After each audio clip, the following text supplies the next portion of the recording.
It's a happy kind of chaos inside the home of Latish Shempeli. Mommy, okay. Her 2-year-old son, Noah, now her focus, after a life that still haunts her to this day. I think I would believe I was 15 years old when I started becoming a woman of the streets. An older female friend convinced her to try drugs, a force that became so powerful in her life, Latish became entangled in the world of sex trafficking. Somebody like myself to lose my reality like that, to lose myself. To lose myself and just let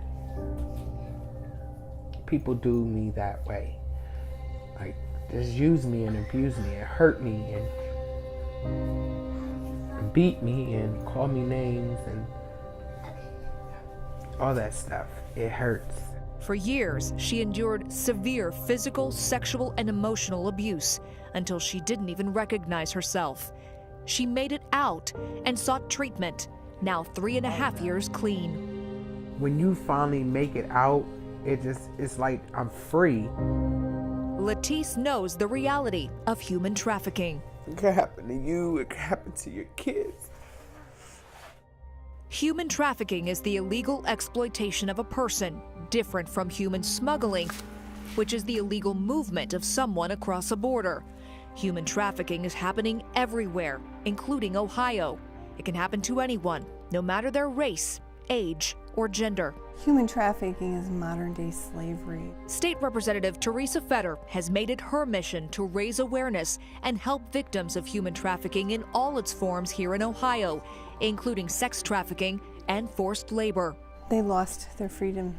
They didn't have a chance to fight because they're coerced, they're drugged, they're seen as not human. She says to fight this issue, it will take education and strengthening laws put into place here at the Ohio State House.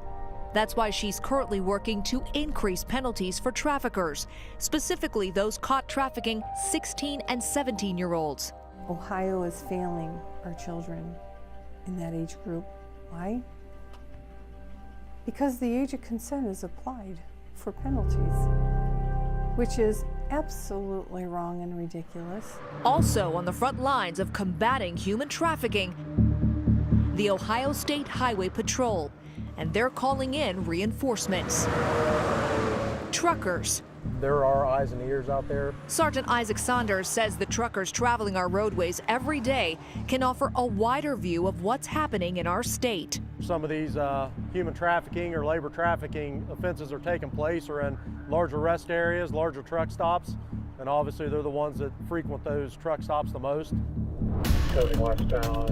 Expanding the reach of law enforcement to spot and stop human trafficking. There's no other industry that drives as much as these guys do. As ABC6 rides along, when Sergeant Saunders pulls over truckers for violations, he uses each encounter to spread this important message about truckers against trafficking. Just be aware of what's going on, not only sex trafficking, but labor trafficking. So if you see things that just don't add up, don't be afraid to make the call. And if it just doesn't seem right, don't be afraid to call those hotlines. They're 24 hours a day, 7 days a week. From the highway to the State House, strides are being made to combat human trafficking in our state. But the threat remains. It's the human rights issue of our lifetime. For Latish, speaking out about her experience is part of raising awareness and healing. But she's plenty busy these days. My son. This is my best part of my day. She wants families to know the truth about human trafficking. It's real, and it's happening with the people that we least expect.